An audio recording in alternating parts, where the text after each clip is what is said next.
Vamos a empezar la mesa sobre agricultura y sustentabilidad. La presidenta de esta mesa es Mariana Schmidt. Y bueno, Mariana, si querés presentarte un poquito e ir presentando a los candidatos a quienes van a presentar las ponencias.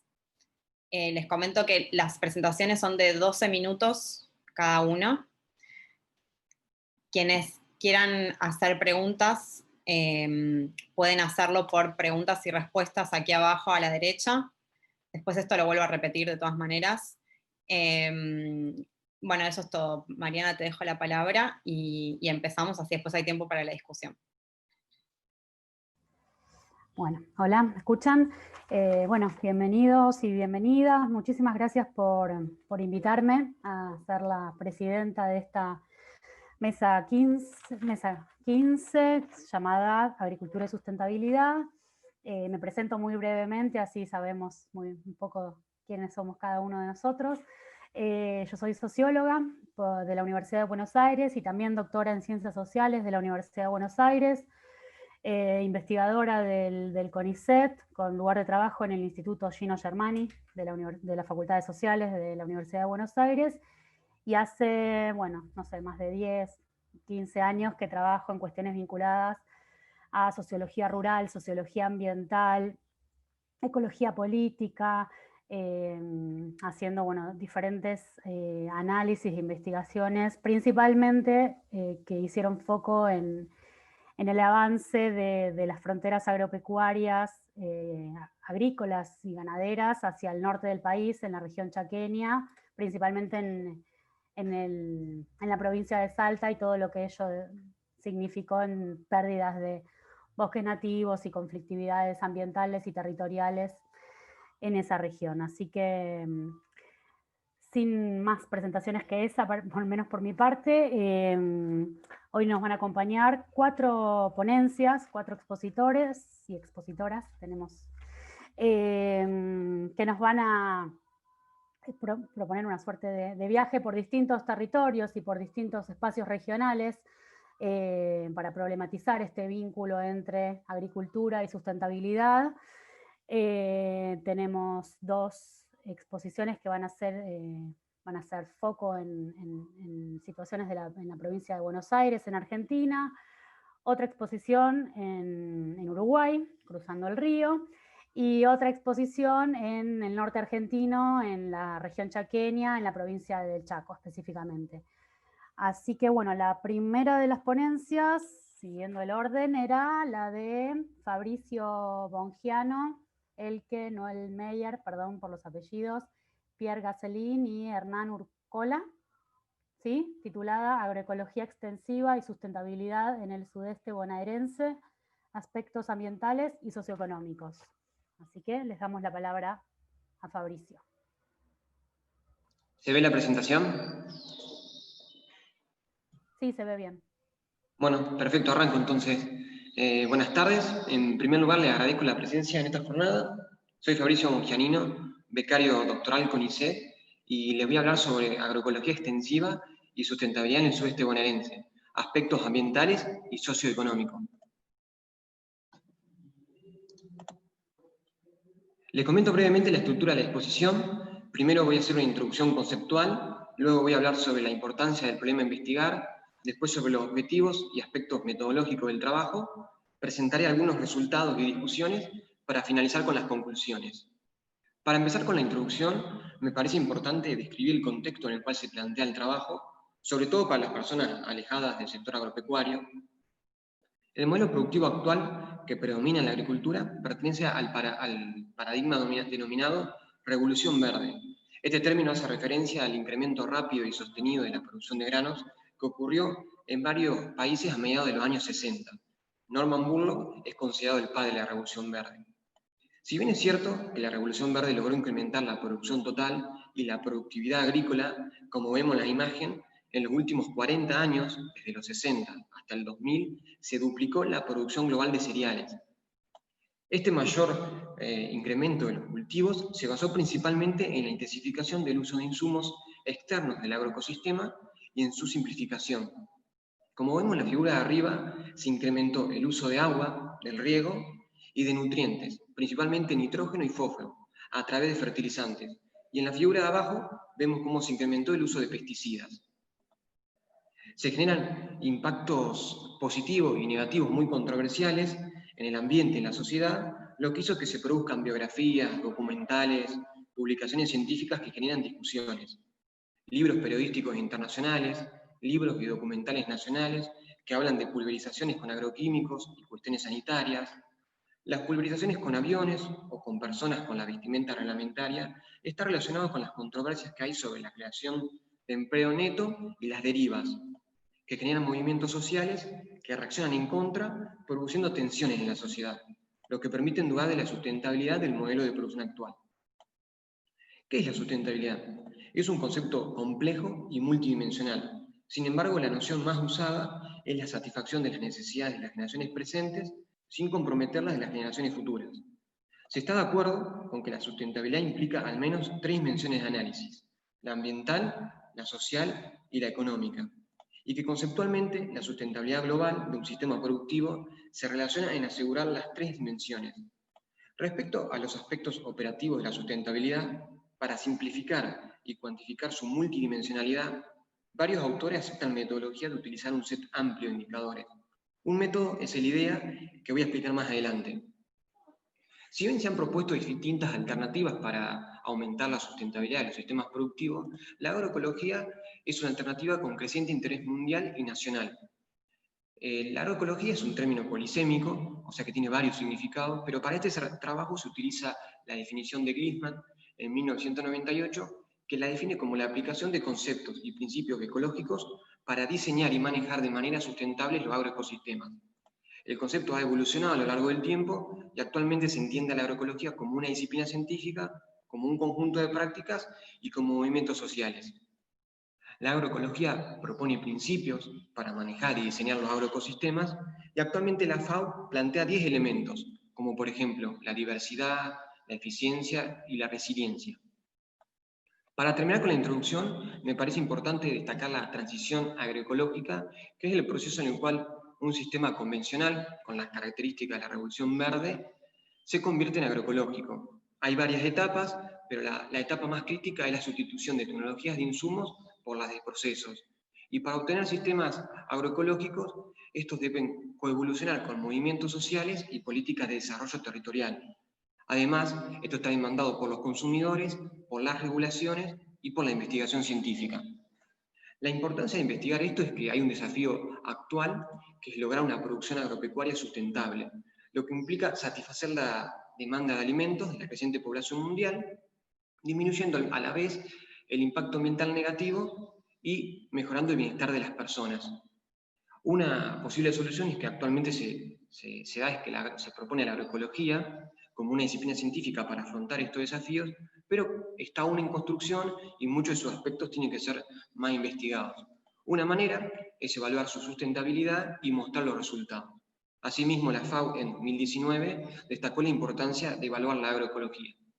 Es por esto que para este trabajo propusimos 2 objetivos. El primero es utilizar y adaptar la 4ª versión del método IDEA al contexto productivo argentino, y en segundo lugar, evaluar la sustentabilidad de un caso real, tanto global como por sus dimensiones. Ahora voy a hablar un poco de los aspectos metodológicos del trabajo, primero del área de estudio. Para situarnos, estamos en Argentina, en la provincia de Buenos Aires, y el área de estudio seleccionada fue el sudeste bonaerense.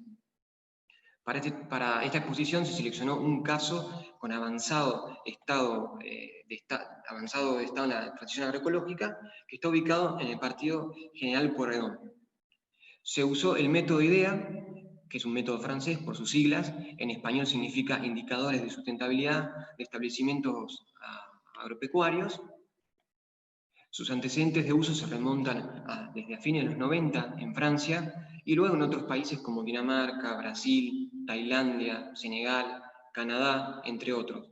Ha sido muy escasamente utilizado en Argentina, principalmente en la provincia de Buenos Aires. Ahora le voy a comentar un poco sobre la estructura y el funcionamiento del método. Este trabajo publicado el año pasado detalla con mucho más el método IDEA, por si a alguien le interesa, la 4ª versión del método IDEA. Nosotros utilizamos la evaluación por dimensiones que su método original estructura en 3 dimensiones, con 13 componentes y 53 indicadores en total, cada uno con sus respectivos puntajes. En relación a los puntajes, lo que se hace es calcular los indicadores con valores numéricos, luego se hace una sumatoria ponderada para obtener el valor de los componentes, y su sumatoria nos da el puntaje de las dimensiones. El puntaje final o la sustentabilidad global de un establecimiento es el menor puntaje de las 3 dimensiones. Esto tiene que ver porque no hay sustitución entre las dimensiones y el menor valor es el que limita la sustentabilidad de un establecimiento. Ahora voy a presentar los resultados de un caso. A nivel de dimensión podemos ver que los 3 puntajes de las dimensiones fueron muy elevados y el puntaje global o final o la sustentabilidad del establecimiento fue de 90 puntos y corresponde a la dimensión social. A nivel de componentes, vemos que los puntajes se distribuyeron uniformemente y con valores muy elevados para los 13 componentes. Porcentualmente, los diferentes aspectos de la sustentabilidad superaron el 80% del puntaje. Analizando el componente con menor puntaje, que es empleo y calidad del trabajo, faltó un 20% para llegar a su máximo. Esto es porque la noción de calidad de empleo y de trabajo difieren entre Argentina y Francia, debido principalmente a las condiciones socioeconómicas del sector rural. Estas condiciones modificaron indicadores de estado, condiciones iniciales, que permiten reflexionar y reinterpretar la noción de sustentabilidad de sus indicadores originales, respecto al origen de los empleados, a cumplimentar leyes laborales, la distancia que hay de las redes de proximidad, la autonomía que se le da a los empleados, tener proyectos en conjunto entre productores, o recibir estudiantes y pasantes, entre otros. A nivel de indicadores, se graficaron los puntajes de los indicadores económicos, observando en su mayoría un gran desempeño. El indicador que más peso tuvo es la capacidad económica, el C1, que relaciona la capacidad de generar recursos en función de las necesidades del productor y su establecimiento. En relación a los otros indicadores y de manera general, el productor no presentó deudas que comprometan el funcionamiento del establecimiento, tiene programas de desarrollo productivos y consideró muy probable la existencia de su campo en el mediano y el largo plazo. Además, como es difícil de encontrar registros de calidad y productores que realicen monitoreo de sus actividades, sobre todo en productores escasamente tecnificados, para nuestro contexto productivo la disponibilidad de registros y su gestión fueron considerados para aumentar la sustentabilidad. También en varios indicadores se contempló tanto los cálculos realizados con la información recolectada en los registros y en la entrevista, como la percepción del productor a través de su autoevaluación. Y como conclusiones preliminares, porque este es el primer trabajo que se presenta en público de la utilización de la cuarta versión del método IDEA en Argentina, podemos decir que hay que continuar con la adaptación a las condiciones locales, principalmente debido a las particularidades del sector agropecuario argentino y del método IDEA. Este método puede ser considerado un método exhaustivo, estructurado y rígido, pero la utilización de un método depende del contexto y del propósito de la evaluación. Hay que realizar análisis a diferentes escalas, es decir, hacer análisis a nivel de indicadores, de componentes, de dimensiones y de manera global. Se permite hacer un mejor diagnóstico y diseño de la transición agroecológica. Hacer una evaluación de sustentabilidad a través de indicadores permite tener un mejor diagnóstico de la situación actual y elaborar planes que mejoren el proceso de transición agroecológica. Para finalizar, recomendamos utilizar investigación de acción participativa, es decir, involucrar a los actores de la región. Esto es porque cada actor tiene sus nociones, utilizan sus indicadores, sus propios conceptos de sustentabilidad, y estos aportes son muy valiosos, sobre todo para que los productores se sientan parte del proceso y para construir así una noción más representativa de las condiciones locales. Así que de esta manera doy finalizada la presentación y le agradezco su atención.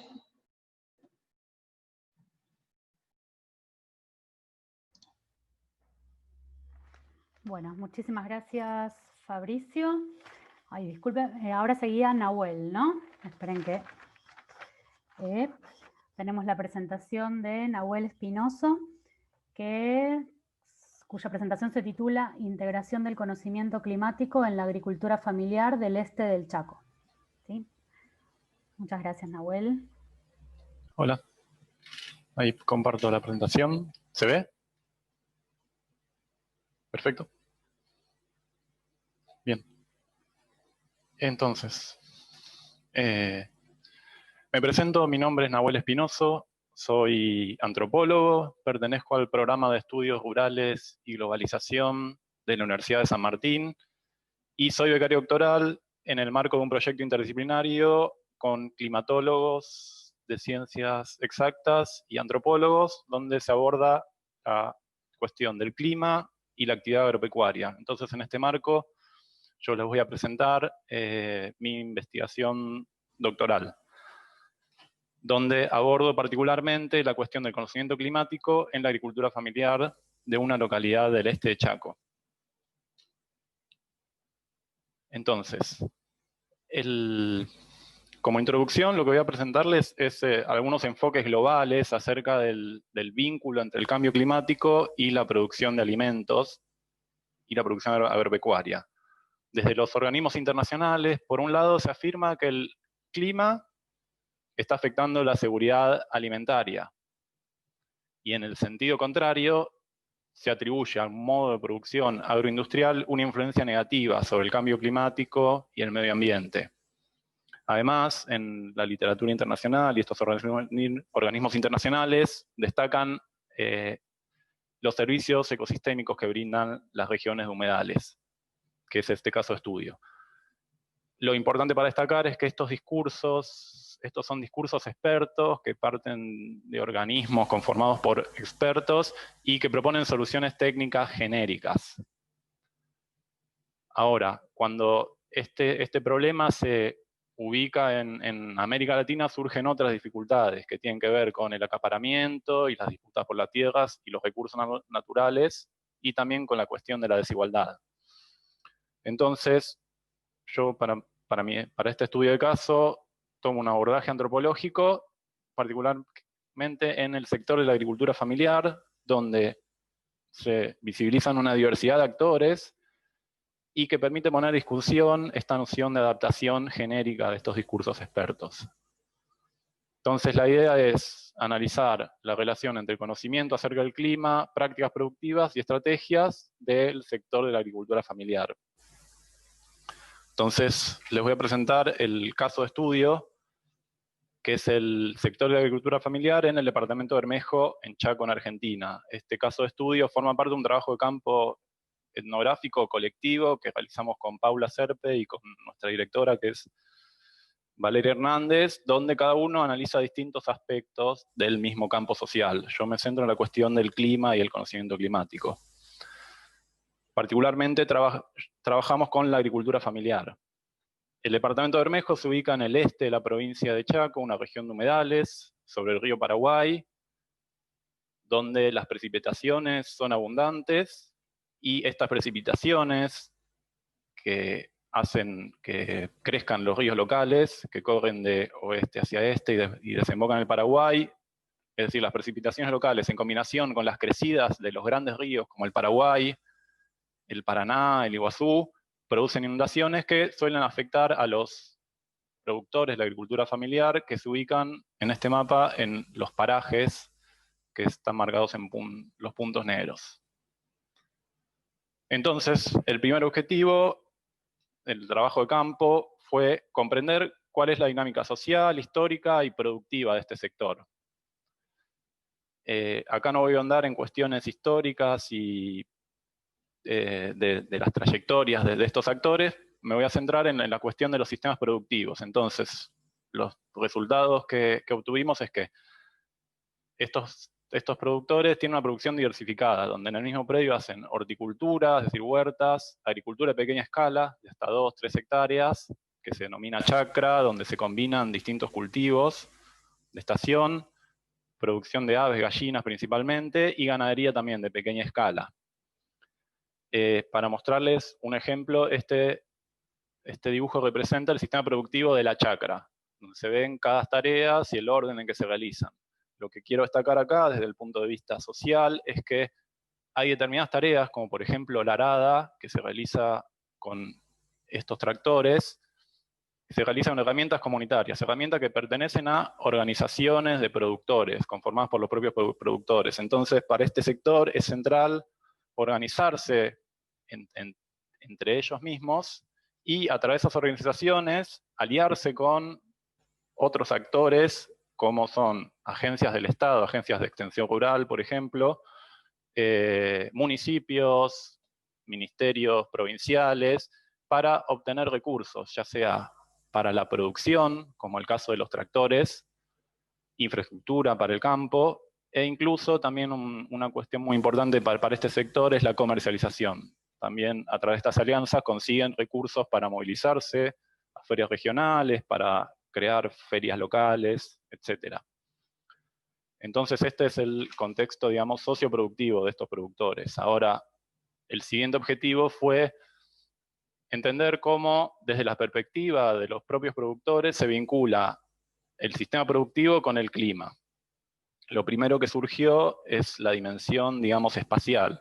Es decir, los productores tienen un conocimiento acerca de la variabilidad en las precipitaciones a nivel local, y particularmente la variabilidad en relación a la capital provincial, que es Resistencia, que está acá abajo. Está acá abajo. Y como esta capital provincial también es la referencia climática oficial, digamos, porque es lo que sale en los medios, es donde hay una oficina del servicio meteorológico. Entonces, son solo 50 kilómetros y hay mucha diferencia en las precipitaciones. Y esto tiene impacto en la movilidad, por ejemplo, de los productores para trasladar su producción. Entonces, esto lo que remarca es la necesidad de contar con datos locales de lluvia. El otro tema que mencioné al principio, que los productores tienen un conocimiento muy acabado, es esta dinámica hidrometeorológica que vincula las crecidas de los grandes ríos con las lluvias regionales y cómo eso puede hacer desbordar los ríos locales. Entonces los productores planifican su producción en función de estas variables. El otro eje importante para el conocimiento que tienen los productores es el eje temporal, digamos, es decir, cómo se organiza la producción a lo largo del año. Particularmente para la chacra, en la sistematización del material de campo, elaboré estos calendarios agroclimáticos, digamos, donde se vinculan ciertas actividades para ciertos cultivos, en este caso el zapallo, la siembra, que se realiza desde julio hasta octubre, y esto se vincula con ciertos eventos climáticos que los productores perciben como riesgosos para su producción. Entonces, el conocimiento, la experiencia local que tienen los productores con los eventos climáticos en las distintas épocas del año, organiza un calendario agroproductivo, digamos. Y lo interesante es que eso está integrado en la práctica diaria, en la organización productiva. Entonces, este sector está integrando características, digamos, socioproductivas del sistema productivo, como mencioné, la organización colectiva, su práctica diaria, su experiencia con el clima, incluso estrategias colectivas para obtener recursos, con estos eventos climáticos. Sin embargo, a pesar de tener todo este conocimiento local y esta organización, el clima sigue impactando. Es decir, hay eventos climáticos asociados a inundaciones, precipitaciones abundantes que en los últimos años vienen impactando gravemente en el sector. Estas imágenes son de eventos de 2017. Entonces ahí viene el tercer objetivo de esta investigación, que es entender cómo estos saberes locales, este conocimiento climático local, se vincula con otras fuentes de información acerca del clima. Fuentes de información que están elaboradas de un modo, digamos, tecnocientífico. Que hoy en día los productores acceden a través de eso, a estas fuentes, a través de aplicaciones de celular, información oficial que circula por los medios.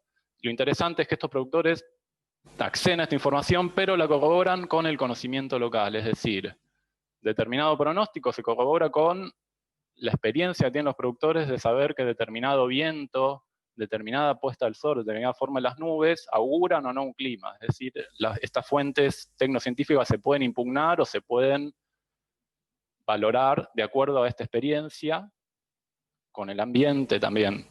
También es importante eso, mencionar que el comportamiento de ciertos animales, la floración de distintos árboles, también es un indicador de los eventos climáticos. Entonces, lo interesante es que entender que este sector, el sector de la agricultura familiar, está construyendo un pronóstico donde se combina esta percepción basada en la experiencia local, en vivir y producir en el lugar, en cierta experiencia histórica con sus producciones, y estas fuentes tecnocientíficas a las que hoy en día acceden prácticamente todos.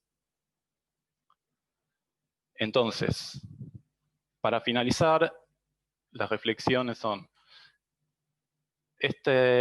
presenté los debates globales acerca del clima y el agro, y lo interesante es ver cómo estos debates globales, al ir a un caso de estudio concreto y actores particulares, muestran que la influencia climática sobre las actividades productivas se pone en juego en un contexto sociohistórico regional, que quizás en esta presentación no ahondé mucho, pero tiene que ver con la construcción de las identidades productivas, de las identidades campesinas. En esta región también hay indígenas. Eso también se vincula con cómo se interpreta la actividad productiva y el clima.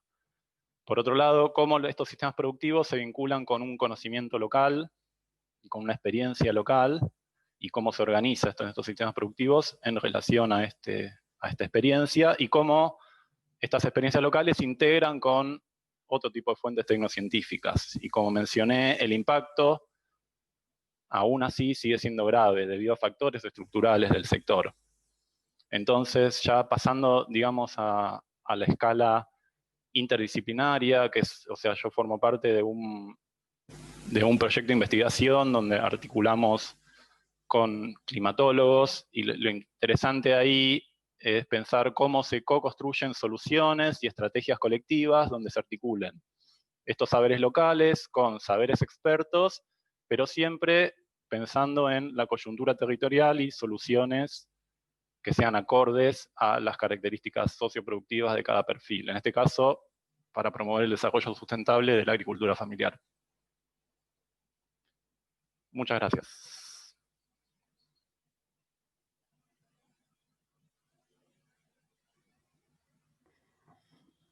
Bueno, muchas gracias, Nahuel.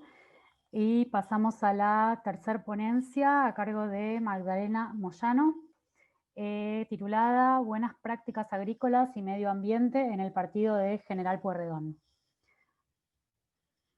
Magdalena, tenés la palabra. Ahí está bien compartido, se ve.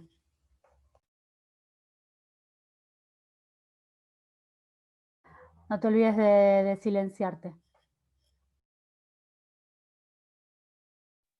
¿Ahí se me escucha? Perfecto. Bueno, buenas tardes, soy Magdalena Moyano, formo parte de un grupo de investigación Desarrollo Rural, Ambiente y Geotecnologías de la Universidad Nacional de Mar del Plata. El trabajo que presento se denomina Buenas Prácticas Agrícolas y Medio Ambiente en Partido General Pueyrredón. Un poco los objetivos del trabajo son en realidad, o fueron, porque formaba parte de una beca de investigación, analizar la incidencia que tiene en la producción frutícola, la incorporación de las buenas prácticas agrícolas, detectar cuáles son los agentes agrarios que logran su incorporación, analizar las incidencias de las instituciones y regulaciones locales en los procesos de diferenciación, comprender las tensiones territoriales que se generan en el marco de estos procesos, y por otro lado, conocer un poco cuáles son las motivaciones y las percepciones de los agentes agrarios en cuanto a la implementación de las buenas prácticas agrícolas. Bueno, la metodología es básicamente cualitativa, se realiza el trabajo de campo a través de entrevistas semiestructuradas, y se contempló además todo un análisis de documentos bibliográficos, normativa, informes de distintas certificadoras. Bueno, un poco esto se enmarca en todo lo que es la producción y el comercio de alimentos en un proceso de reestructuración a partir de las últimas décadas, en relación a la globalización, en donde por un lado podemos ver la inclusión de productos con mayor grado de elaboración y de valor agregado, un cambio en las demandas más segmentadas y especializadas, sobre todo en los cambios de patrones de consumo de la población y además en la inserción de los distintos países en la economía mundial.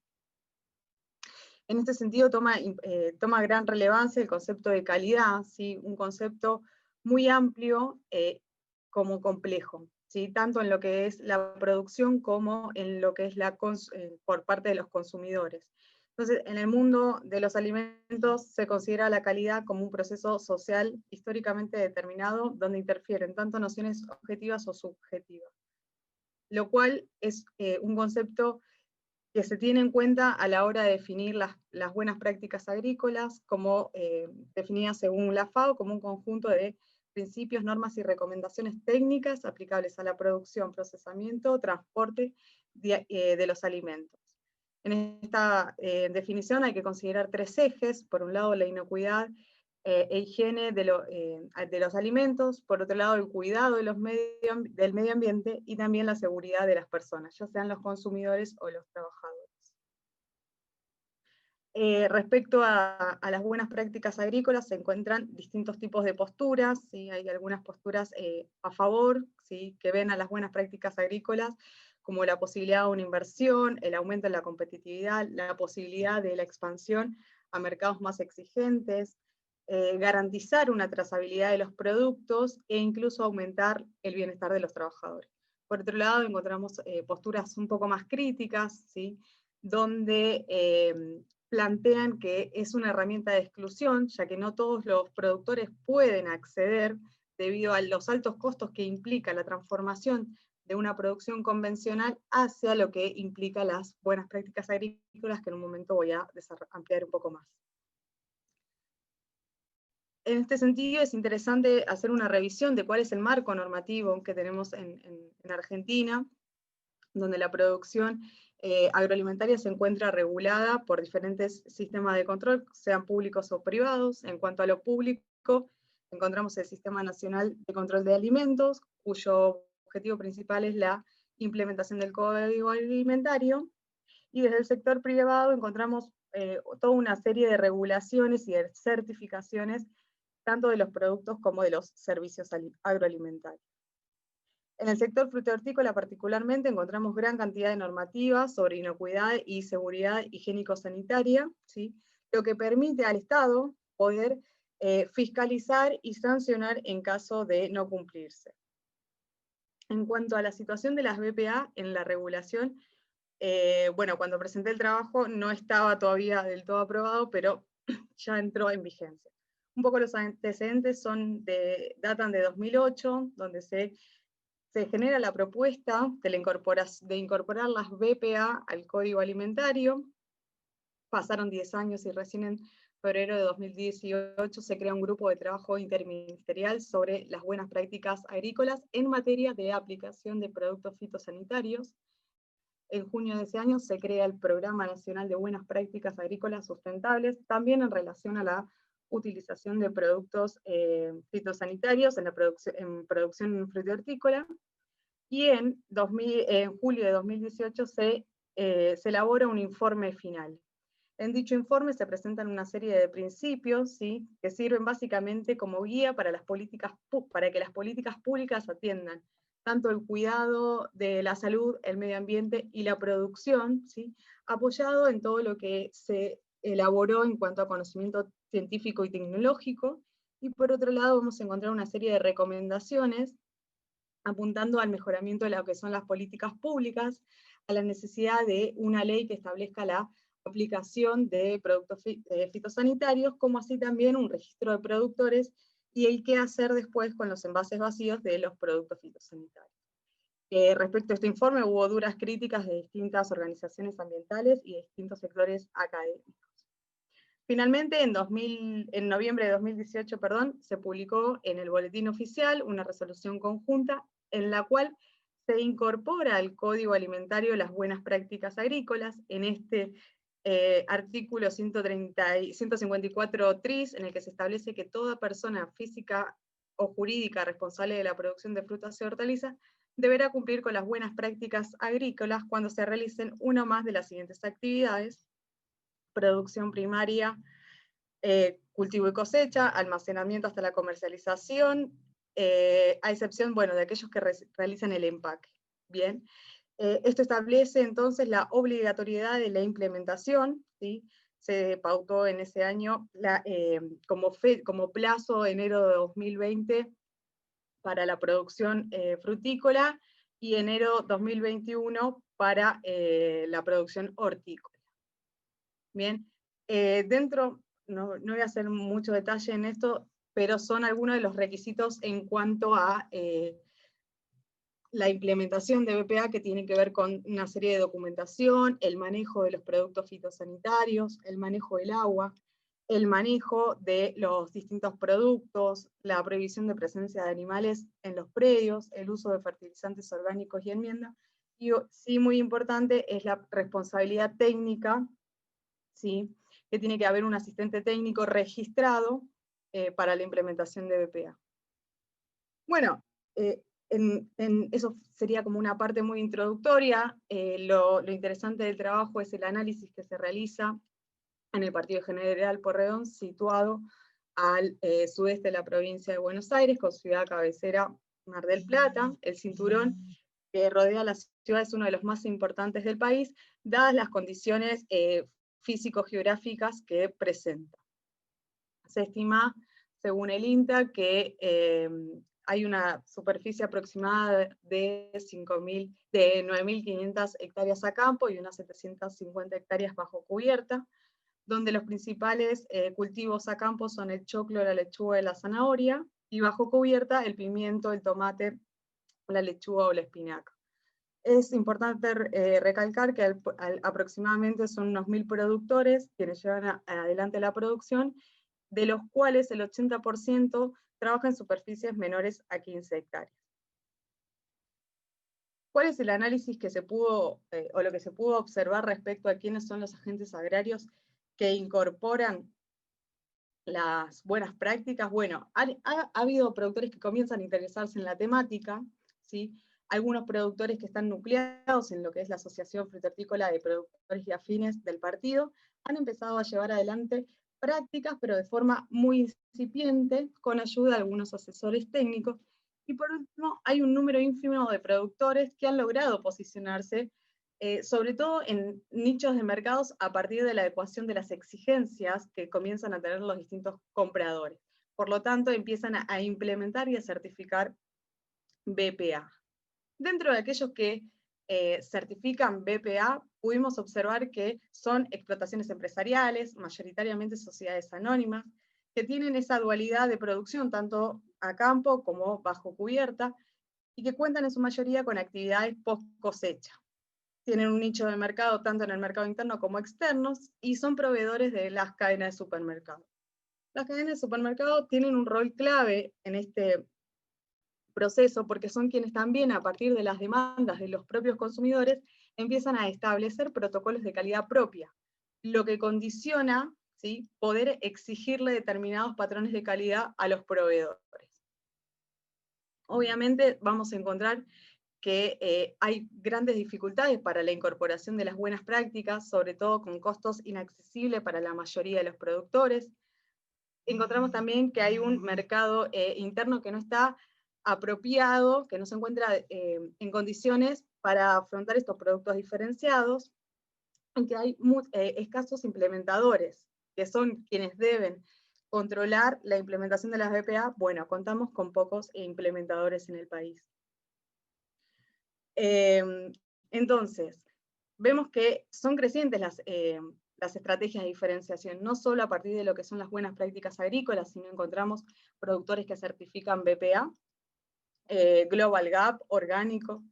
Entonces, es importante, para cerrar porque estoy medio ahí con el tiempo, es importante considerar que la obligatoriedad es uno de los primeros pasos a considerar para la implementación, pero también tenemos que considerar que en el Partido General Pueyrredón la mayoría de los productores son familiares y están muy lejos de poder lograr esa incorporación, y que la implementación, la obligatoriedad no contempló, ¿sí?, distintas instancias previas como de capacitación, sensibilización y acompañamiento por parte del Estado. Bueno, fui medio rápido, espero no haber sido demasiado. Muchas gracias.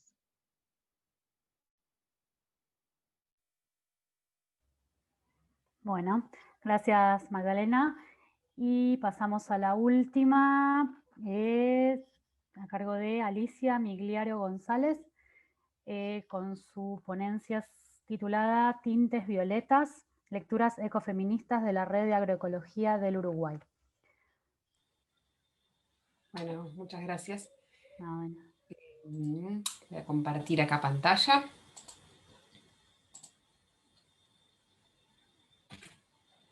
¿Se ve ahí? ¿Sí? Perfecto, muchas gracias. Bueno, buenas tardes. Me presento, yo soy, por un lado, docente de la Facultad de Psicología, del Instituto de Psicología Social de la Facultad de Psicología de la Universidad de la República de Uruguay, y por otro lado soy doctoranda en Ciencias Sociales por la Universidad Nacional de General Sarmiento y Instituto de Desarrollo Económico y Social de Argentina. Y bueno, y lo que vengo, voy a achicar un poquito, no, estoy intentando mover el cuadrito de las caras, pero me complica, ahí me quedó. Bueno, lo que vengo a presentarles, a compartir con ustedes, son avances preliminares de mi tesis doctoral, que bueno, que está en curso, en este momento estoy en proceso de escritura.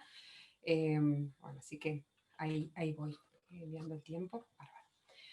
Bueno, como les decía, arranco por un punto cero. Yo esto lo denominé, tomé la oportunidad de estas jornadas también como un momento así, un parate, digamos, para hacer algunas reflexiones del proceso también de escritura. Y bueno, lo denomino como, bueno, esto es un momento dentro de un proyecto de tesis que no fue y una tesis que aún no es un lugar a veces un poco complejo para empezar a anunciar la escritura. Me resulta también muy interesante. Bueno, como les decía, son resultados preliminares de una tesis doctoral que se llama Rojo, Violeta y Verde, lecturas ecofeministas en la Red de Agroecología del Uruguay. Ahora voy a explicar un poco qué es la red. Pero su principal, digamos, tema son las condiciones de producción y enunciación de las mujeres de la Red de Agroecología como sujetas políticas a partir de la celebración del primer encuentro de mujeres de la Red de Agroecología del Uruguay que se produce en el año 2018. Ahí les comparto el afiche del encuentro. Yo parto, digamos, de la noción de este encuentro, esta configuración como un acontecimiento que de alguna manera cuaja un proceso de construcción política, que es justamente la enunciación de las mujeres que componen, ¿no?, la red. Ahora vamos también a ver quiénes son.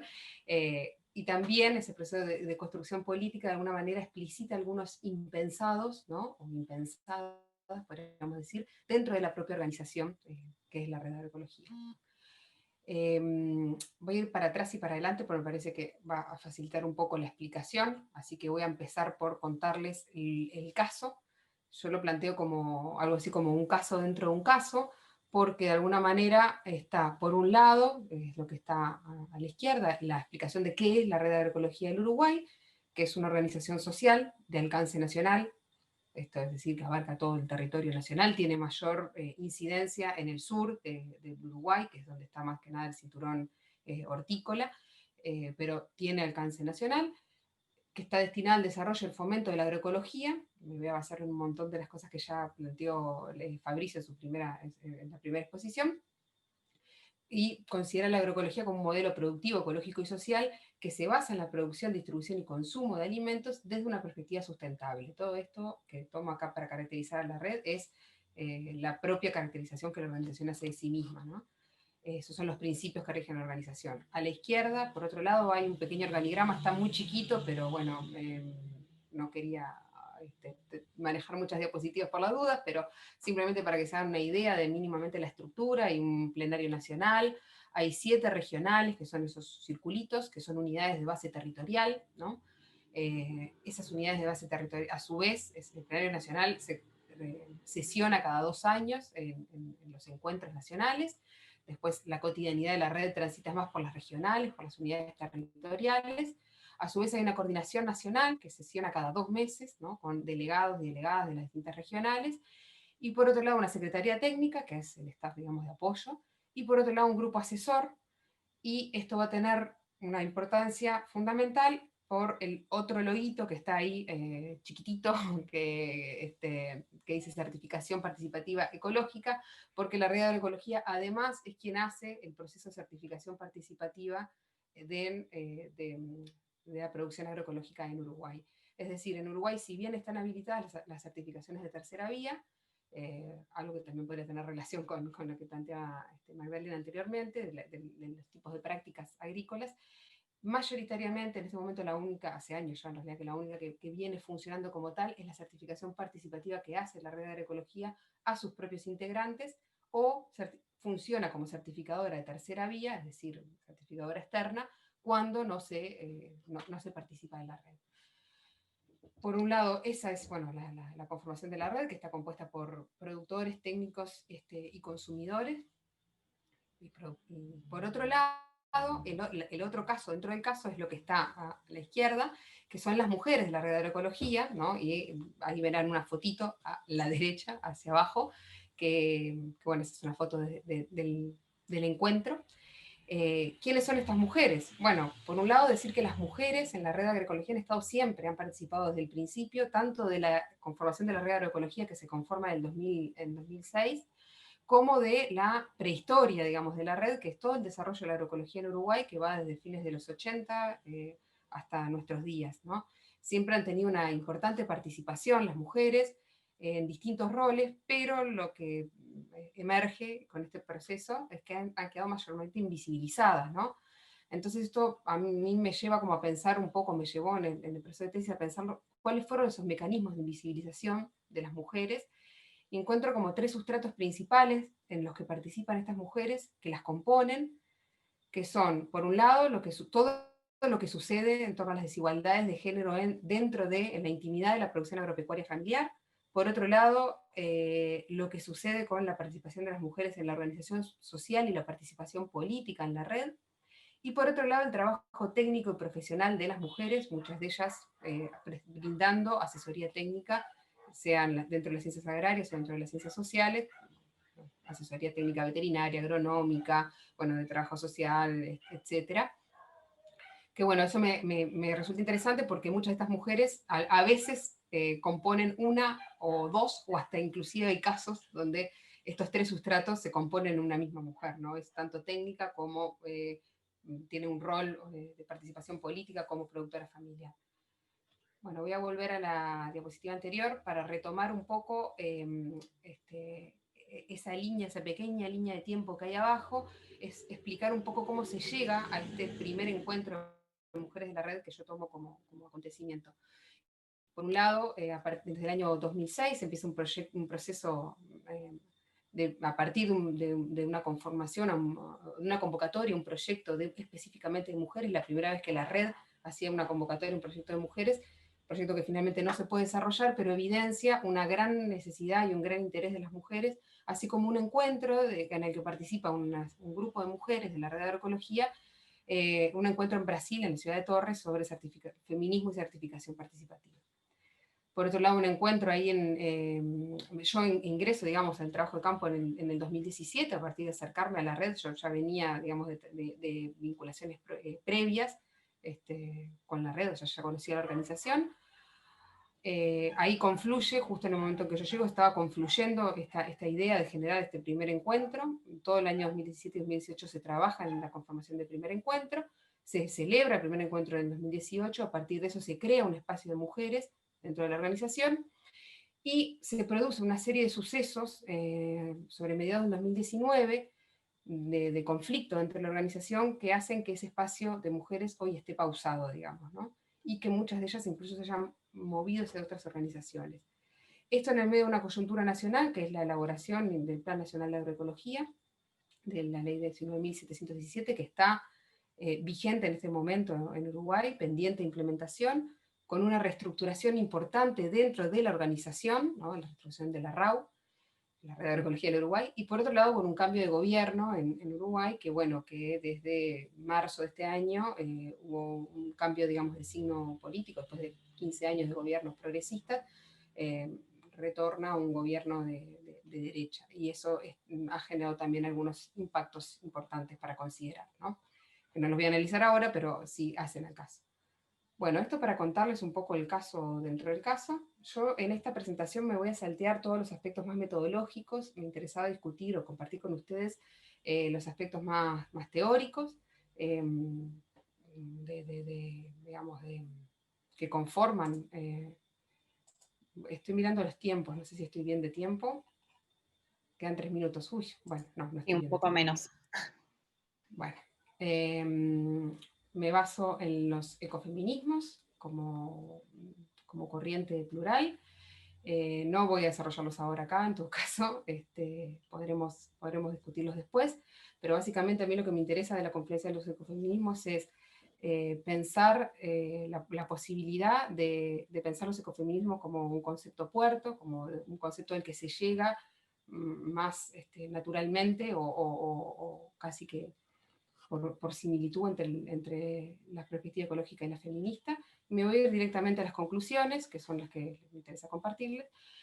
Por un lado, las centro en dos lados. Por un lado, la clave, ¿qué implica transversalizar una lectura ecofeminista en la red de agroecología o para mirar esta problemática?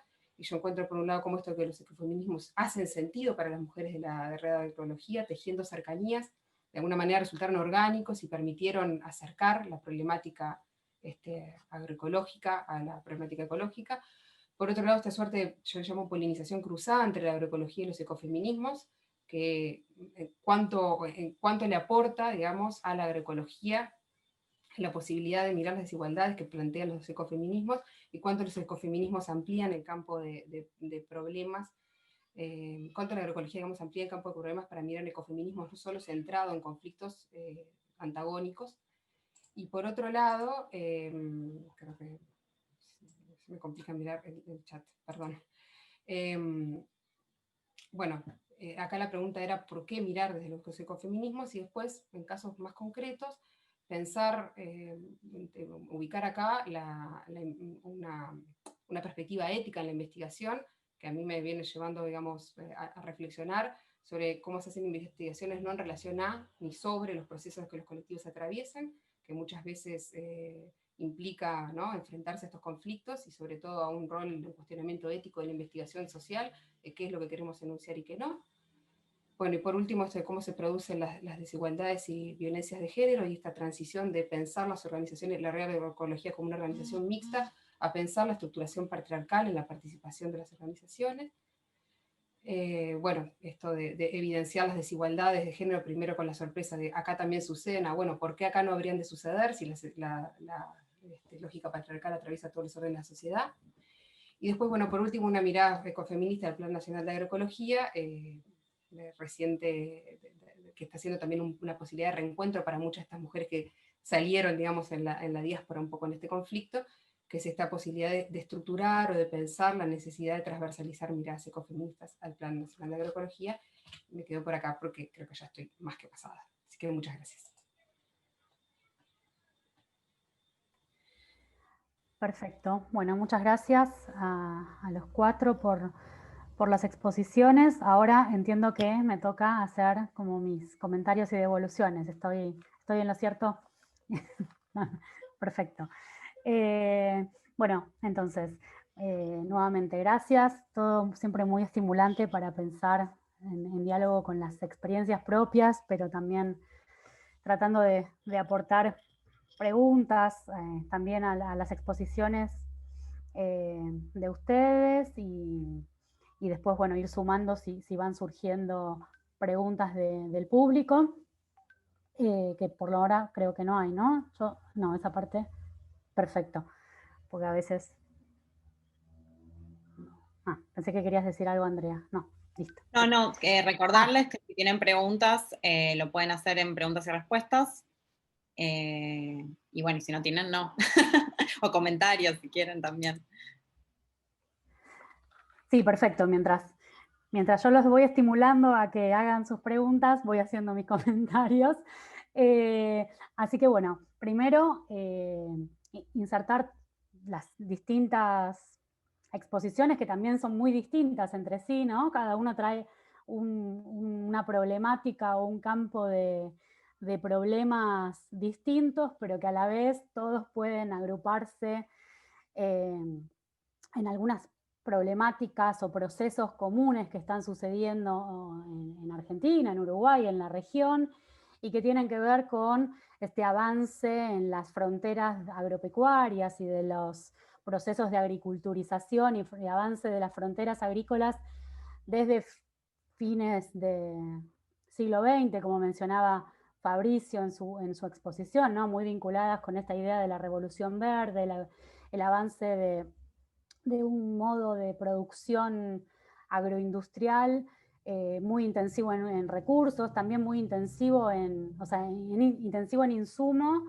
intensivo en el uso y el acaparamiento de recursos, de tierras, de bosques, de aguas, no muy intensivo en términos laborales, ¿no? Lo que se ve justamente es procesos migratorios, expulsivos de mano de obra en muchos casos. En el caso de Argentina, hemos visto esa evolución a partir de mediados de la década del 90, a partir de la aprobación, ¿no?, de la comercialización de la soja, de la primera semilla transgénica tolerante al glifosato, y a partir de ese momento cómo ha evolucionado de manera muy progresiva, pero la superficie sembrada, no solo con otras, avanzando la soja no solo sobre otros cultivos, sino también sobre otras actividades rurales y también sobre ecosistemas, como bosques o humedales, que también, bueno, Nahuel traía ahí más en la perspectiva regional. Vos estás trabajando en una región bien de zona de humedales, ¿no? Y como también está este avance de este modelo del agronegocio con su paquete tecnológico de siembras directas, semillas transgénicas y creciente utilización de productos agrotóxicos, que también lo mencionaba Fabricio, nos pone en tensión esta cuestión entre la producción de alimentos y la producción de commodities. En gran medida la agroecología viene a disputar esos sentidos asociados a este modelo del agronegocio que es el que se ha vuelto hegemónico. Entonces, algunas, como también lo mencionó, creo que fue Fabricio en su exposición, más allá del aumento en las superficies sembradas, de los rendimientos por hectárea, las toneladas de granos, etcétera, de soja, pero también de maíz, entre los dos, en Argentina tenemos más del 65% de la superficie sembrada corresponde solo a esos dos cultivos, también para pensar en esta tensión entre, bueno, qué es lo que se está produciendo en el modelo agrícola argentino. Bueno, también en contra de esos aumentos productivos y demás, la evidencia también nos muestra que las consecuencias sociales, ambientales y sanitarias de la implantación de este modelo no siempre han sido, en términos de sustentabilidad, pensando estas tres sustentabilidades que traían también los compañeros, ¿no? En muchos casos hay mucha evidencia que nos da cuenta de las problemáticas, bueno, ya mencionaba recién, ¿no?, del avance de la deforestación y la pérdida de ecosistemas, pero también todos los procesos de construcción social del riesgo y de problemáticas sanitarias vinculadas con la extensión de las fumigaciones. Entonces, bueno, teniendo como este panorama general, me parecía ahí importante situar esto, ¿no? La importancia y la urgencia de pensar, de impulsar, de investigar y de explorar estos modos de producción alternativos que se van sucediendo, como son la agroecología, la agricultura orgánica. Bueno, hay muchísimas modalidades para llamarlos, pero bueno, esto, ¿no? La importancia de pensar en estas posibles transiciones que apunten a un modelo productivo más amigable o que cuide el ambiente, la salud, a los trabajadores, a la población en general, y que esté más enfocado en los mercados de proximidad, en la producción sustentable, local, en el comercio justo y de cercanía, y que justamente valorice y potencie estas modalidades productivas locales, comunitarias, agroecológicas, como también nos traía, bueno, el caso de Alicia o lo que nos mencionaba Nahuel también a partir de la experiencia de los productores ahí en el Chaco. Entonces, bueno, para ir pensando esto, ¿no? Poner la sustentabilidad de la vida por encima de la sustentabilidad económica. Entonces, y más aún en el contexto actual, en la pandemia en la cual nos encontramos y que, bueno, en gran medida está vinculada, ¿no? Como con estos modelos de producción extractivos que han avanzado sobre ecosistemas, etc. Ya tenemos preguntas, veo, ¿no? Sí. Bien, ¿querés que haga algunas preguntas así o a los... Esto era más general. ¿Querés preguntarle a los algunos comentarios medio generales, pero con la primera ponencia, con la de Fabricio, me quedaba pensando en... No conozco directamente el modelo el IDEA que ustedes utilizan, pero me quedaba pensando en esto, ¿no? En los límites y los alcances de este tipo de modelizaciones y de la replicabilidad que tienen este tipo de modelos y cómo pueden ser adaptables a otros contextos regionales, a otros contextos sociales, ambientales bien distintos. Y también pensaba que seguramente, bueno, también es difícil en el sentido de que es necesario tener datos, ¿no? Y no siempre hay datos disponibles sobre las cuestiones vinculadas a la agricultura o a la agroecología, y la importancia de siempre complementar estas visiones, estos modelos o estas cuantificaciones más a nivel de indicadores con investigaciones que den cuenta más de los conocimientos situados, de los abordajes locales. Entonces, bueno, algunas cuestiones que me venían a la cabeza pensando en esa ponencia. Después con la ponencia de Nahuel, voy a tratar de ir en orden, de exposiciones. Me pareció súper interesante todo este abordaje más bien antropológico, ¿no? De la cuestión de la antropología climática y de tratar de entender estos distintos modos de apropiarse y de reapropiarse de la cuestión climática, ¿no? Y de entender la variabilidad del clima y de cómo también los productores locales resignifican esas noticias o estos informes expertos de acuerdo a sus propias experiencias. Me preguntaba también si, bueno, sí, seguramente vas como en la literatura de la antropología climática, pero si también estás incorporando algo vinculado a temas de justicia climática.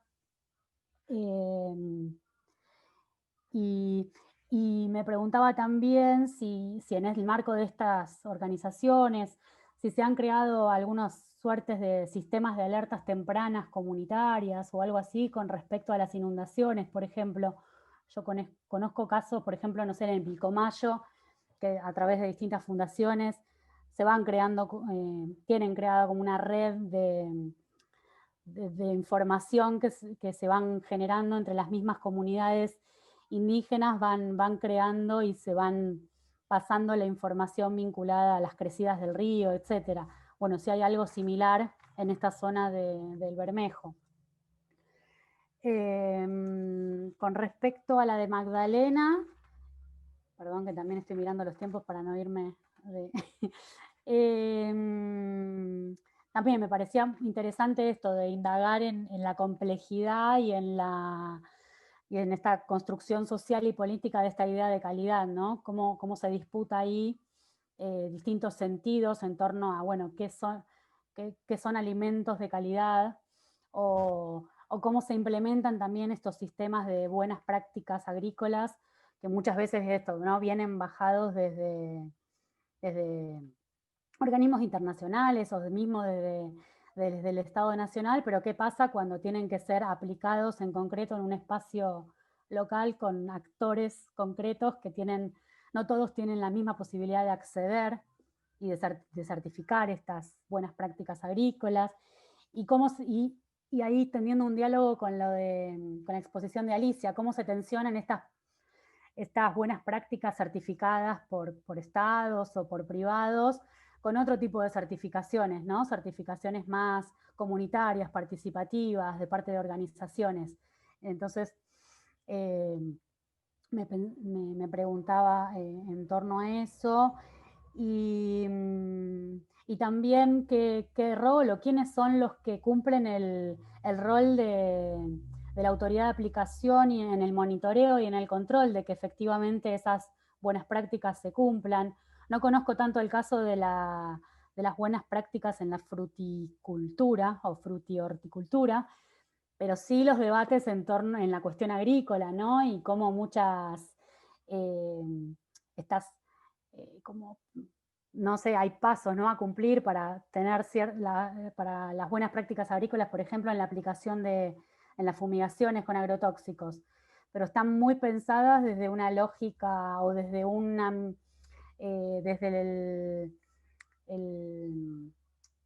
la producción tradicional pampeana, y cuando llevas ese formato de buena práctica al norte del país, que te cambia la temperatura, te cambian los vientos, te cambia la humedad y un montón de cosas, bueno, se pone también ahí en tensión si es posible o no aplicar ese paquete de buenas prácticas en distintos contextos regionales y sociales. Y para terminar, bueno, la ponencia de Alicia, bueno, súper interesante porque traes ahí como esta cuestión del encuentro súper potente entre la cuestión ambiental o la agroecología y la cuestión de los feminismos, ecofeminismos territoriales, y bueno, toda la variedad de feminismos existentes. Me gustó la idea esta de la polinización cruzada entre lo ambiental y los feminismos. Y me preguntaba si desde la red de agroecología en Uruguay hay vínculos, redes, alianzas con otras redes de agroecología acá en Argentina.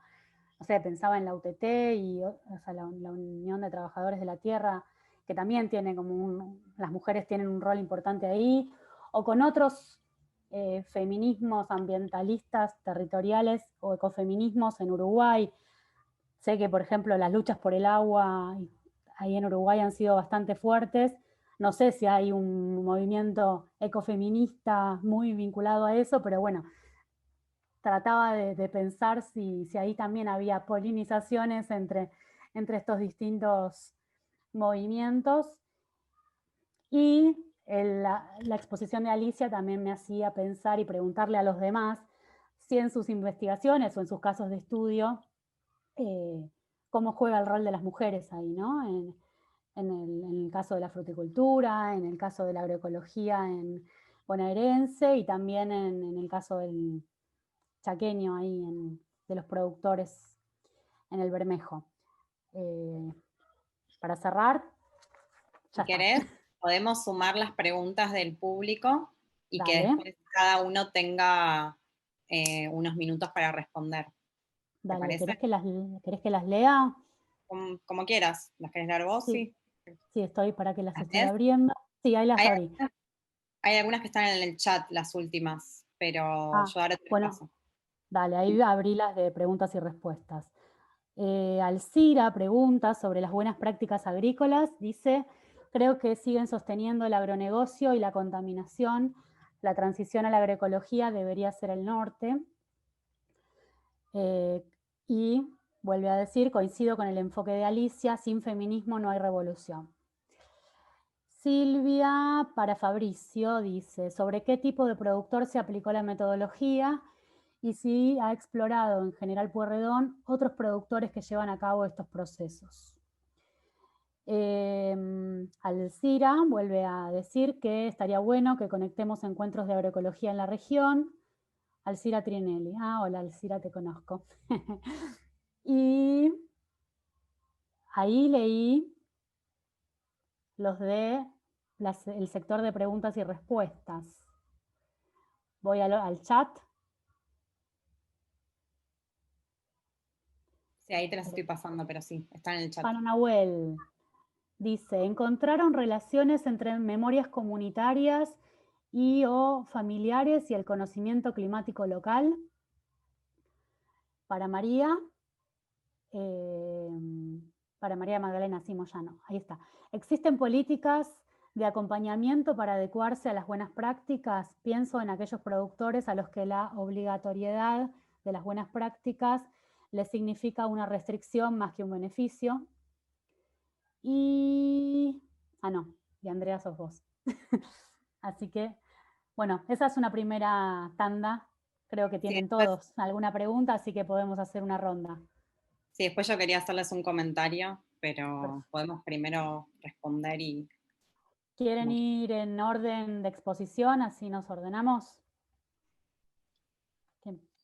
Bueno, por mí no hay problema. ¿Qué consulta querés que responda primero? ¿La tuya, Mariana, o la de Silvia? No, libre. Creo que aprovechá y respondé, combiná. Si no, no hace falta que respondas sí o sí todo lo que dije, o sea, también son reflexiones. Por ahí Mariana había aclarado lo del método, que es un método sí que tiene un set muy amplio de indicadores. Para adaptarlo tuvimos que consultar bastante con los expertos, tanto de acá de Argentina como de Francia. El método este no incluye explícitamente el enfoque de participación, que es lo que comenté en las conclusiones, que hay que tener en cuenta los productores para construir los indicadores. Y es cierto que necesita mucho, pero muchos datos, demasiado. Es un método muy académico y eso fue parte también del proceso de selección de productores, que ahí Silvia había preguntado sobre qué tipo de productor se aplicó la metodología. Sobre tipología, si bien teníamos una idea de qué tipo de productor queríamos, la tipología es parte de los resultados que vamos a obtener. Aclaro que esto es parte de un proyecto doctoral mucho más amplio, donde hay muchos más productores, y donde por ahí yo en este trabajo hice algo muy sencillo, planteé una transición, una teoría de la transición muy simple, pero en mi tesis es por gradientes lo que se estudia. Entonces, por ejemplo, ahí Silvia preguntaba en General Porredón, hay un productor muy avanzado en agroecología, y lo que hicimos es buscar un productor un poco más, entre comillas, se puede decir un poco más convencional, pero lo que hacíamos era buscar productores según distintos factores o características. Una en las condiciones agroecológicas, capacidad de uso del suelo y el clima, otra la escala productiva, o sea, que tengan la misma cantidad de hectáreas. También el tipo de producción y la orientación, es decir, si hacen agricultura, qué tipo de agricultura, si hacen ganadería, qué tipo de ganadería, que estén disponibles los registros y la calidad de esos registros, y que los productores tengan voluntad de participar y de ser entrevistados y ir a recorrer los campos. De esta manera se fue estructurando para poder homologar las comparaciones con todos estos indicadores, y en base al resultado de los indicadores, una vez que se tiene todo este paquete de entrevistas de productores, se hace la tipología. La tipología la hacemos con estadística, análisis multivariado, que no sé si es necesario meterme tanto en esto, pero ahí es cuando obtenemos la tipología, que esperamos obtener al menos 3 tipos de productores, unos más agroecológicos, otros intermedios y otros convencionales, por decirlo así, más convencionales. Pero no existe esa dicotomía de productores agroecológicos, convencionales, orgánicos, que hacen permacultura, que hagan biodinámica. No. Es un gradiente dentro de un proceso de transición. Y agrego un comentario más al comentario que hizo Alcira sobre las buenas prácticas agrícolas, que coincido, que sostienen el agronegocio, no sé si la contaminación, pero sí el agronegocio. En la imagen que mostré de transición agroecológica, eso como es lo más básico en transición.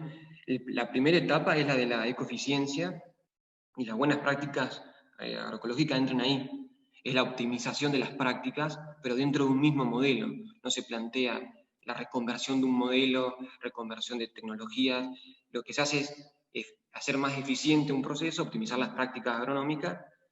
Eso es lo que apunta a las buenas prácticas. Pero bueno, es un buen comienzo para una transición.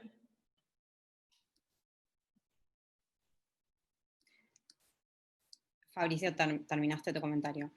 No, yo quería por ahí salirme un poquito de mi rol de moderadora para hacer un comentario también porque también investigo transiciones agroecológicas en la provincia de Buenos Aires y creo que por ahí puede ser de utilidad para Fabricio.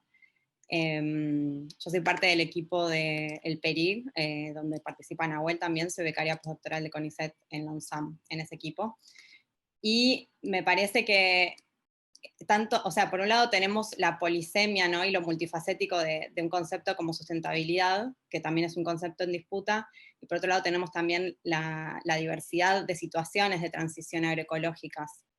Por eso a mí me gusta hablar de transiciones, ¿no? De pensar que cada productor en su territorio, en las relaciones sociales que construye con otros actores en el territorio también, tiene su particular situación de transición, y por eso también las conclusiones de tu trabajo me parecieron súper interesantes, porque no se puede medir con la misma vara a todo el mundo. Y también la otra pregunta es, ¿para qué querríamos hacer eso, no?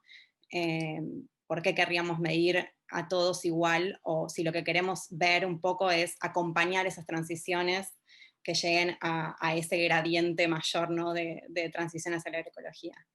Y una última cosita es esta cuestión de cómo en algún punto la agroecología termina siendo más exigente, mucho más exigente que las buenas prácticas agrícolas, entre otras muchas cosas con respecto a la calidad del trabajo, que es un tema que muchas veces se deja en quinto plano, que siempre, bueno, primero el ambiente y los seres humanos que pasa, ¿no? Entonces, esos dos. Ahora les paso un texto que me parece interesante para pensar esta pluralidad de situaciones de transición agroecológica, que por ahí les puede servir eso. Sí, estoy de acuerdo con lo que decías, Andrea. Por ahí el enfoque de transición que yo uso en la tesis de la de régimen sociotécnico, pues capaz que está más interiorizada. No me metí con esto, pero por ahí aclaro lo que vos decís, que es cierto, o sea, depende mucho de las cuestiones locales, pero cada vez más se está tratando de hacer algo más universal. Por eso la FAO el año pasado, con su herramienta que sacó de evaluación de sustentabilidad, está tratando, con lo que es después generalizar un poco, tratar de mostrar resultados que después se puedan discutir y tratar de comparar con la misma metodología. Porque si no después, como suele aparecer mucha literatura que llaman de literatura gris, que son experiencias o cuentos que hay en distintos lugares que no terminan siendo por ahí, para cuestiones académicas, terminan siendo dejadas de lado. Por ello algo del aspecto un poco más metodológico. Pero estoy de acuerdo con lo que decís. Claro, sí, la comparabilidad de los indicadores obviamente es importante. Creo que también hay que tener en cuenta esto que decís, que bueno, que cada situación es un mundo. Bueno, seguía, ¿querés? Ahí está, Mariana. Sí, sigamos así, tenemos tiempo para que todos respondan y seguía Nahuel, ¿no? En orden de exposición. Sí, gracias por los comentarios, Mariana. Y respecto a las preguntas, la idea de justicia climática no es algo, no es una línea que yo esté trabajando, principalmente el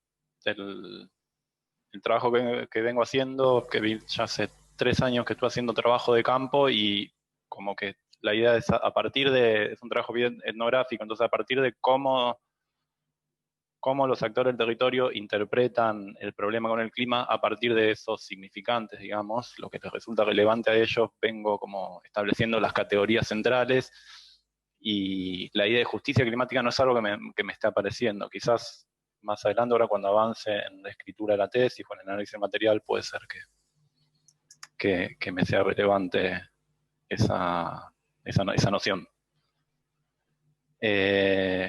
Por otro lado, a eso voy a vincularlo con la pregunta que estaba ahí en el chat respecto a las memorias comunitarias y el conocimiento climático. Y sí, claramente, a partir de, o sea, el primer trabajo de campo, los primeros, digamos, casi año y medio de trabajo de campo, consistió en hacer entrevistas donde todavía no se ponía en juego la cuestión del clima, sino, esto es lo que yo intenté transmitir en la presentación, que era entender cómo se conformaron los actores sociales en relación con la actividad productiva. Y después fue apareciendo la cuestión del clima, y sí, ahí aparecen un montón de elementos de memorias comunitarias, identitarias. En esta zona hay poblaciones COM, y hay ciertos hitos de inundaciones que provocaron movilizaciones, que provocaron relocalizaciones de población, y claramente eso es algo que juega en relación al conocimiento climático local. Respecto a la cuestión del rol de las mujeres, eso no es algo en lo que yo esté haciendo foco, si bien entiendo que la cuestión de género es importante y juega un rol, pero no es algo en lo que esté haciendo foco ahora. Y respecto a la cuestión de los sistemas de alerta temprano comunitario, eso es algo que ya excede mi investigación doctoral, y es algo que forma parte de este proyecto interdisciplinario en el que participo, que se llama Clímax, o Diálogo Bermejo, si quieren buscarlo. Y en el marco de este proyecto sí se estableció un vínculo con estas organizaciones de productores locales, con escuelas agropecuarias, con otras instituciones educativas, con agencias estatales, locales, y lo que se elaboró es un sistema de registro de lluvias comunitario, del que participan productoras y productores, y participan estudiantes de una escuela agrotécnica, digamos, rural. Y en este contexto, en el marco de este proyecto, sí se está haciendo un sistema, no llega a ser un sistema de alerta temprano, por ahora es un sistema de registro de precipitaciones locales, que es lo que yo mencionaba un poco, y esto se dio en el marco de talleres de este proyecto interdisciplinario. Así que esos son mis comentarios. Bueno, gracias. Seguimos con Magdalena. Bueno, Alcira, el tema coincido en que es una forma de buscar legitimar y mantener el agronegocio. Por ahí también tengo una visión un poco más parecida a la tuya. También coincido con Fabricio que dentro de lo que hay, empezar disminuyendo la cantidad o mejorando las técnicas y usos, creo que por ahí es algo, es una donde apuntar, ¿no? Respecto de las políticas de acompañamiento, es una de las cosas que notamos, que se impuso la obligatoriedad, y te das cuenta que a nivel nacional contás con muy pocos implementadores, es decir, aquellas personas que van a registrar y corroborar cómo vos desarrollás las buenas prácticas, son muy pocos para todo el territorio nacional. Y respecto a los productores, no, si bien hubo ciertas capacitaciones, no sé si fueron lo suficientemente como para que todos los productores pudieran acceder y empaparse en el tema como para empezar a implementarlo y para que se establezca como obligatorio. Yo considero que los plazos establecidos no concuerdan. No sé si algo más. Y también sí, es una de las posturas que se proponen como en contra, es bastante excluyente todo lo que es diferenciación dentro de los que pueden o no pueden, tanto como implementar como certificar. No sé si se comprendió a los que preguntaron.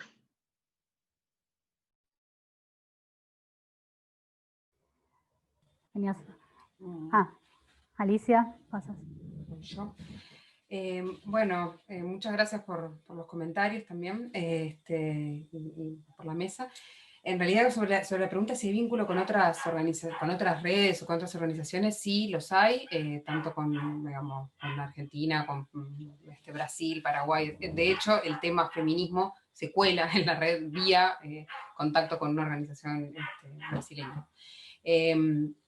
Después, también esta cuestión de que si bien la red de agroecología tiene mucho peso en la agroecología en Uruguay por temas de certificación participativa, no es la única red ni el único espacio, y en este proceso de conformación han surgido también otros espacios, digamos, sobre estos temas. Y sobre la situación actual, yo creo que es interesante la pregunta, muy interesante la pregunta, Mariana, porque me parece que lleva como a pensar cuál es el lugar como de emergencia también de los ecofeminismos en este momento en Uruguay, en la región. Hablo de Uruguay porque estoy en Uruguay, pero parece que podía tener alguna clave regional. Particularmente, yo creo que hay como dos claves que están como jugando bastante en este momento. Una es como la herencia de los modelos más neodesarrollistas, lo que el progresismo nos dejó, digamos, las externalidades de, de los modelos, ¿no? Productivos basados en el agronegocio, donde ahora hay efectos como reales y tangibles, ¿no? Que antes no lo fueran, pero mucho más visibles, ¿no? Más visibles y tangibles, digamos, para el común denominador, sobre los efectos, por ejemplo, en cuanto a calidad del agua, cianobacterias y demás, de los impactos del agronegocio, por tomar una. Y por otro lado, creo que hay algo ahí en torno como a la pedagogía de la pandemia, de esto de vivir en un mundo, lo que la pandemia nos está enseñando, ¿no? Respecto a, bueno, dónde está, cómo se sostiene la vida, qué es lo importante para, cuáles son las claves fundamentales para sostener la vida y cómo la llevamos adelante, que creo que esas dos cuestiones en juego, ¿no? Y bueno, y qué es también lo que produce la pandemia y demás, creo que esos dos elementos han puesto en el centro del debate las desigualdades de género y su vinculación con la problemática ambiental. Entonces creo que ahí está viendo ahí como, digo, no me dio tiempo para trabajarlo, pero en la genealogía que yo trabajo, los ecofeminismos, la trabajo siempre vinculada a contextos de lucha o a algunos contextos, digamos, de enunciación de algunas luchas, y creo que está siendo todavía, está muy fermental, pero creo que está siendo un proceso bien interesante para pensar que creo que es necesario que nos pongamos como a tirar ahí algunas claves, ¿no? Y por último, porque también creo que está esa pregunta, bueno, ¿qué pasa? ¿No? ¿Cómo explicamos esto que está pasando? ¿O qué podemos abrir? Y por último, sobre la pregunta de Alcira, ¿no? O bueno, la pregunta, esta afirmación que hace Alcira, que estaría bueno buscar más espacios para encontrarnos a la hora de agroecología, sí, y recordar que está sucediendo en este mismo momento el Congreso de Agroecología, el SOCLA, el Octavo Congreso de Agroecología, donde también las temáticas de desigualdades de género y feminismo y ecofeminismo, de hecho hubo una conferencia central sobre ecofeminismo, están teniendo, digamos, bastante lugar y centralidad. Me parece que también eso está bueno como para marcarlo, ¿no? Creo que por ahí.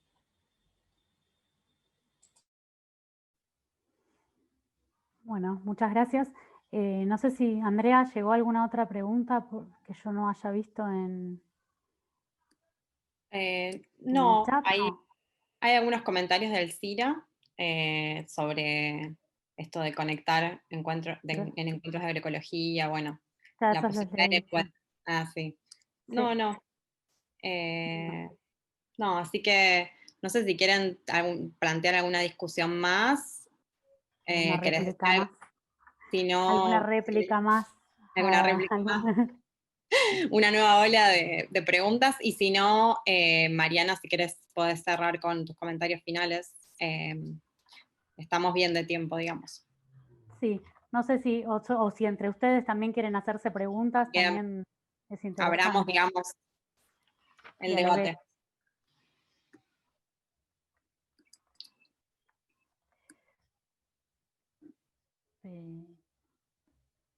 ¿Comentarios? No. Si no, no pasa nada. Si terminamos un poco antes. No nos vamos a obligar. No, pero yo estoy ahí, me quedo pensando estoy buscando a ver cosas que no dije y que puedo sumar ahora. Perfecto. Pero sí, me quedaba pensando, bueno, en todas las exposiciones y pensando en esto de, bueno, estamos insertos en un modelo productivo hegemónico, ¿no? Y que estas experiencias de agroecología o, bueno, como las llamemos, de producciones más sustentables, todavía hoy transcurren siempre, ¿no? Como a nivel local, mucho más micro. Y bueno, no sé, la pregunta creo que es irrespondible, pero bueno, ¿cómo sería la transición o desde esa pequeña escala hacia una escala mayor, ¿no? Poder pensar una transformación o una transición productiva más a nivel de sistema productivo de conjunto y no que terminen siendo siempre experiencias chiquititas, acotadas, valiosísimas, pero no deja de ser siempre como núcleos o nodos de resistencia. Y bueno, el desafío creo que es poder transformar esas resistencias en una propuesta productiva mucho más amplia, sobre todo en esto, ¿no? Teniendo en cuenta las relaciones de poder en juego, los intereses productivos de los sectores más concentrados, ¿no?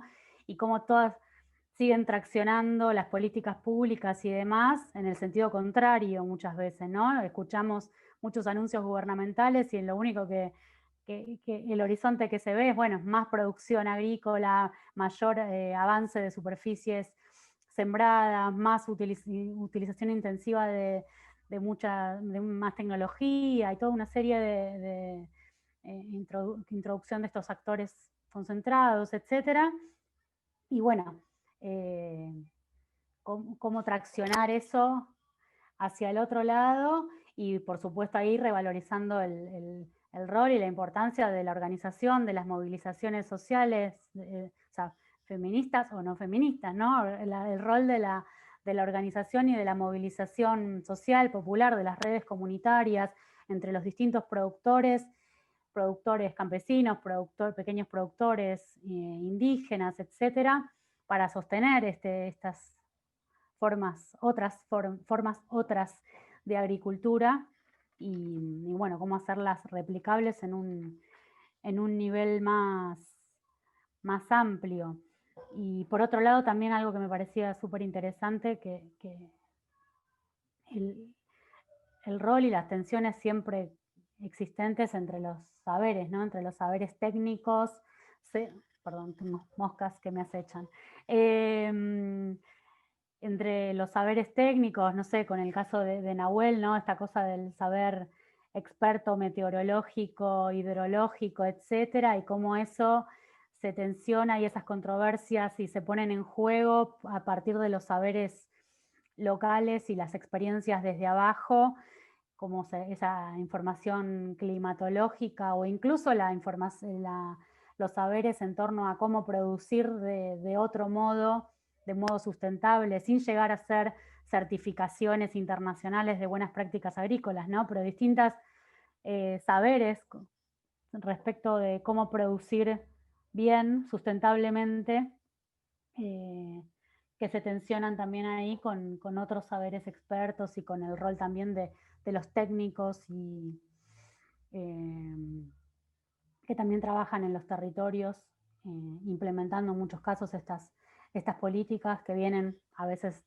desde arriba. Y bueno, y el rol. Me preguntaba también, sigo pensando, en el caso de Magdalena, ¿qué rol también había jugado o juega ahí también? Ahí hubo bastantes movilizaciones y disputas con el tema de las ordenanzas en contra de las fumigaciones. Entonces, bueno, como para ponerlo también en un contexto de otras problemáticas sociales o cómo se está discutiendo el modelo productivo ahí, si de alguna manera había jugado esa organización y esa movilización. Y creo que ya no digo más nada. Si quieren alguno decir algo más para ir cerrando, nos quedan menos de 10-15 minutitos.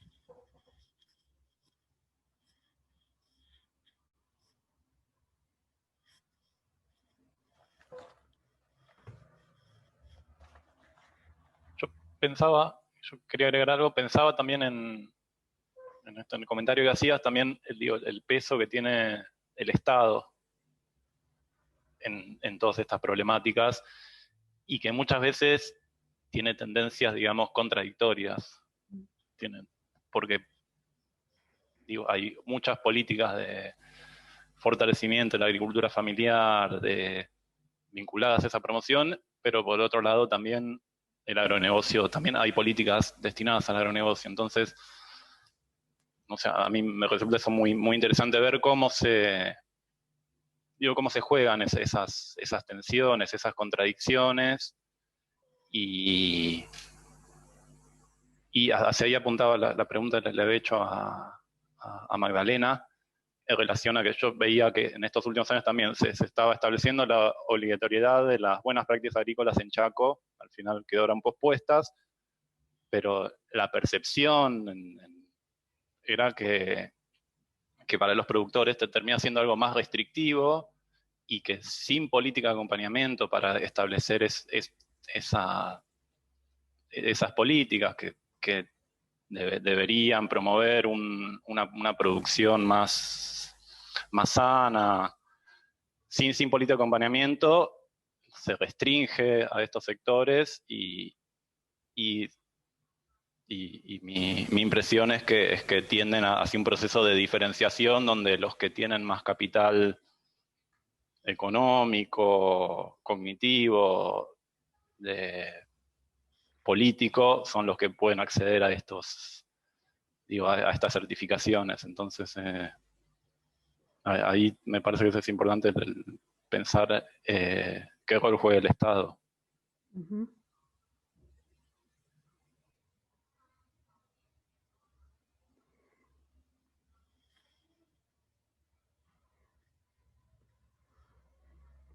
Magdalena, ¿querés responderle algo? O si no... Estoy pensando, sí. Por un lado, bueno, en el Partido General Porrón no es lo que amplié, no toqué el tema de la ordenanza respecto de la aplicación de productos fitosanitarios porque es bastante controversial y no, tendría que haberme extendido mucho más y apenas ahí llegué justo con el tiempo. Sí hay una red de productores agroecológicos en Mar del Plata de base, incluso dentro de lo que es el municipio se había propuesto un programa de desarrollo rural que implicaba la transición hacia la agroecología. Bueno, como ese programa estaba creado dentro de una de las ordenanzas, el freno de la Corte de la Provincia también puso un stand-by, así que ahí quedó. Y sí, coincido que el acompañamiento, por ahí mencionar algo, Nahuel, que es a nivel nacional la obligatoriedad en producción. No sé cómo lo trabaja por ahí la provincia de Chaco, pero el alcance es nacional, tal como el Código Alimentario. Y sí, yo creo que una de las fallas, que no sé si lo pensaron, yo personalmente por ahí creo que hay cosas que salen y se hacen como de forma un poco apresurada, sin demasiado estructura o planeamiento de cómo llevarlo a cabo, porque en los papeles queda muy linda, y por ahí en la implementación es más complicado, e incluso en productores tradicionales que ellos logren modificar la forma de producción a reducir, al cómo utilizar, al decir, bueno, no puedes tener animales en el predio, que es uno de los requisitos para la implementación. Es muy lindo en los papeles, por ahí creo que se dificulta bastante en el hecho de llevarlo a la práctica. Creo que hay varias falencias y cuestiones a trabajar desde ese lado.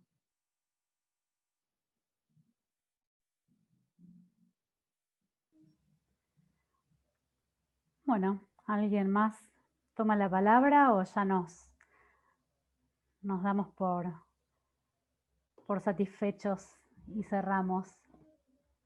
Andrea, no sé vos qué. No, me parece que bueno, que fue una súper discusión. Las presentaciones son muy buenas, la verdad. Estuvo súper interesante. A mí en particular me importa muchísimo este tema, también por eso me gustó tal vez, pero creo que a todos les gustó. Y bueno, este encuentro va a quedar grabado, ya saben, así que si quieren revisar las presentaciones o lo que dice cada quien, eso van a tener acceso. Y si quieren, nos despedimos y nos vemos la próxima. Perfecto. Bueno, muchísimas gracias de nuevo y bueno, felicitaciones a todos y todas por las presentaciones y bueno, siempre es interesante debatir, discutir, aprender de cosas, casos nuevos, así que nada, súper agradecida también. Bueno, gracias Mariana por tu trabajo de presidencia. Ahora que soy presidenta. Ahora que sos presidenta. Bueno, y nos vemos en otras oportunidades. Perfecto, muchas gracias. Muchas gracias. Nos vemos. Muchas gracias. Muchas gracias. Chao. Chao. Hasta luego.